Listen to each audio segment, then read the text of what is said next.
Sujet de société à présent, alors que l'Assemblée nationale a fait avancer le statut des animaux, leur reconnaissant la capacité de souffrance, une affaire commence à faire grand bruit dans les associations de protection animale. Près de Nantes, en Loire-Atlantique, un zoo a expédié 8 macaques rhésus dans un laboratoire allemand pratiquant l'expérimentation animale. Un militant est parvenu à s'infiltrer dans le laboratoire. L'association One Voice s'élève contre cette affaire et réclame le rapatriement en France des 7 primates, un étant déjà mort. Nous avons joint Muriel Arnal, la présidente de l'association One Voice. One Voice, c'est le représentant français de la coalition européenne pour mettre fin à l'expérimentation animale. Et nos amis britanniques, membres également de la coalition, ont infiltré avec une association allemande un laboratoire, le Max Planck Institute, en Allemagne, pour pouvoir se documenter sur les expériences qui étaient pratiquées sur des macaques. Mais pour nous, l'essentiel, maintenant, c'est que ces expériences s'arrêtent et que les primates qui ont été expérimentés sur place nous soient restitués en France, puisqu'ils sont nés en France. Il s'agit de recherches fondamentales et de recherches qui ont déjà été faites sur des humains, bien sûr dans d'autres conditions. Et la cruauté parle d'elle-même quand on voit les images de ces animaux qui souffrent pendant des années dans des conditions absolument terribles. Et maintenant qu'on connaît la capacité d'émotion, de ressentir la souffrance, d'empathie aussi de ces êtres, on doit se poser la question morale. Avant, on connaissait mal la vie intérieure des animaux. Maintenant, les scientifiques ont fait avancer la science à ce niveau-là et les connaissances, et nous devons nous poser ces questions.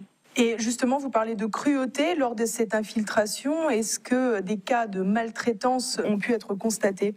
Si priver de boire et de manger des animaux au point qu'ils en boivent leur urine pour leur imposer d'entrer dans un tube dans lequel ils vont être absolument coincés, il n'y aura que la tête qui sort, la tête sera elle-même fixée à un élément métallique de façon à pouvoir y mettre des produits, des électrodes, si ce n'est pas cruel.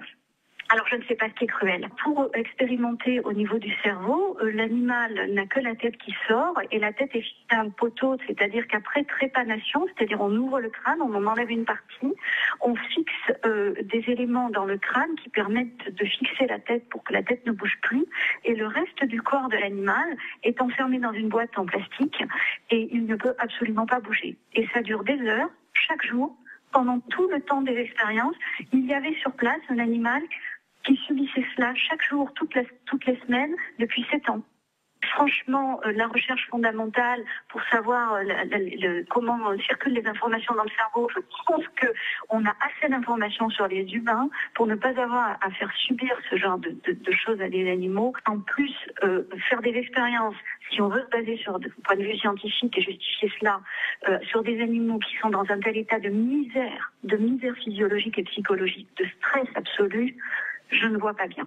De toute façon, si vous voulez, actuellement, les techniques où on peut observer le cerveau des humains existent. Et de toute façon, ces expériences-là qui ont été filmées ont déjà obtenu des résultats sur les humains. On a déjà observé ce qui se passe pour le traitement de l'information sur le cerveau des humains sans faire d'expériences invasives du tout et qui sont beaucoup plus fiables puisque c'est fait sur des humains. Les associations de protection animale sont catégoriques au sujet des expérimentations pratiquées dans ces laboratoires. Nous avons donc souhaité avoir le point de vue d'un scientifique quant à cette question éthique posée par ces pratiques. Yves Christen, biologiste, auteur des livres « L'animal est-il une personne » et « L'animal est-il un philosophe » nous a répondu. Peut-on considérer qu'aujourd'hui, il y a encore des expériences qui sont faites sur les animaux qui sont inutiles ? Sans doute y a-t-il des expériences de différentes sortes qui ne sont pas très utiles. Dans le cas présent, il s'agit d'un centre de recherche de très grande qualité et dont la production scientifique est absolument remarquable. Incontestablement, ces expériences ne sont pas inutiles.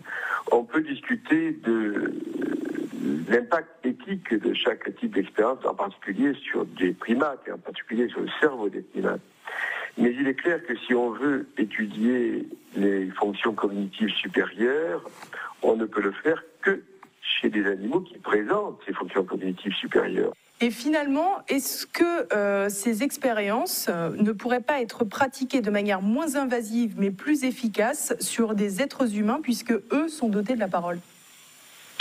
il y a effectivement des expériences à certains égards similaires qui sont faites sur des êtres humains. Je précise bien entendu qu'il ne s'agit pas de s'amuser à faire n'importe quoi sur les humains. En l'occurrence, il s'agit de patients épileptiques. Hélas, elles ne suffisent pas à tout comprendre, n'est-ce pas? Il y a plutôt un complément entre l'investigation faite sur l'être humain, et je pense personnellement qu'il est important d'en faire de plus en plus, dans des conditions, une fois encore, éthiques, convenables, etc., et les expériences faites sur les primates. Il y a en fait un complément entre les deux.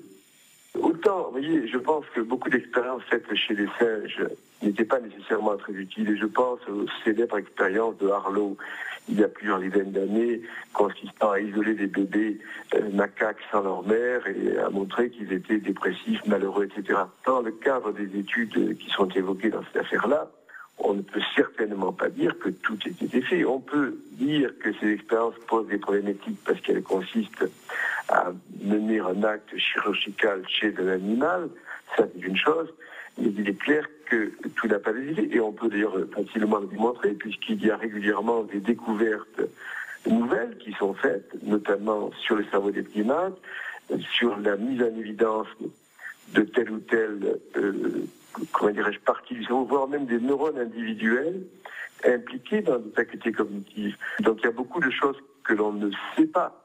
Alors ça ne veut pas dire qu'on doit pouvoir faire n'importe quoi pour, combler un vide de connaissances, bien entendu. Mais on ne peut pas dire que l'on sache tout sur le fonctionnement cérébral. On en est très très très très loin, bien entendu.